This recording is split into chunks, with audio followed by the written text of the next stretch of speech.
মারতে পারে কে? মারার থেকে আবার জীবন দিতে পারে কে? এর থেকে সহজ এবং আল্লাহর ব্যাপারে পাওয়ারের আর কোনো প্রশ্ন হতে পারে না, ঠিক না? জনপ্রিয় ইসলামী বক্তা আব্দুল হাই মোহাম্মদ সাইফুল্লাহ সড়ক দুর্ঘটনায় গুরুতর আহত হয়েছেন। মাহফিল থেকে ফেরার পথে টাঙ্গাইলের বঙ্গবন্ধু সেতু এক্সপ্রেসওয়েতে পরিবারের সদস্যসহ তার গাড়ি দুর্ঘটনার কবলে পড়ে।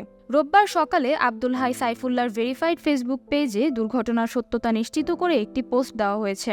শনিবার দিবাগত রাতে একটি ট্রাক পেছন থেকে তাদের বহনকারী মাইক্রোবাসে ধাক্কা দিলে তারা গুরুতর আহত হন। দুর্ঘটনার পর তাদের টাঙ্গাইলে প্রাথমিক চিকিৎসা দেওয়ার পর ঢাকায় আনা হয়েছে। পোস্টে বলা হয়েছে, আমাদের প্রিয় দায়ী নন্দিত খতিব আব্দুল হাই মোহাম্মদ সাইফুল্লাহ গত রাত্রে মাহফিল থেকে ফেরার পথে পরিবারসহ এক ভয়াবহ সড়ক দুর্ঘটনার শিকার হন। টাঙ্গাইল যমুনা সেতু এক্সপ্রেসওয়েতে একটি ট্রাক পেছন থেকে আঘাত করে গাড়িটির সামনে পেছনে দুমড়িয়ে মুচড়িয়ে দেয়। আরও বলা হয়, তিনি বুকে, চোখে এবং পিঠে আঘাতপ্রাপ্ত হন।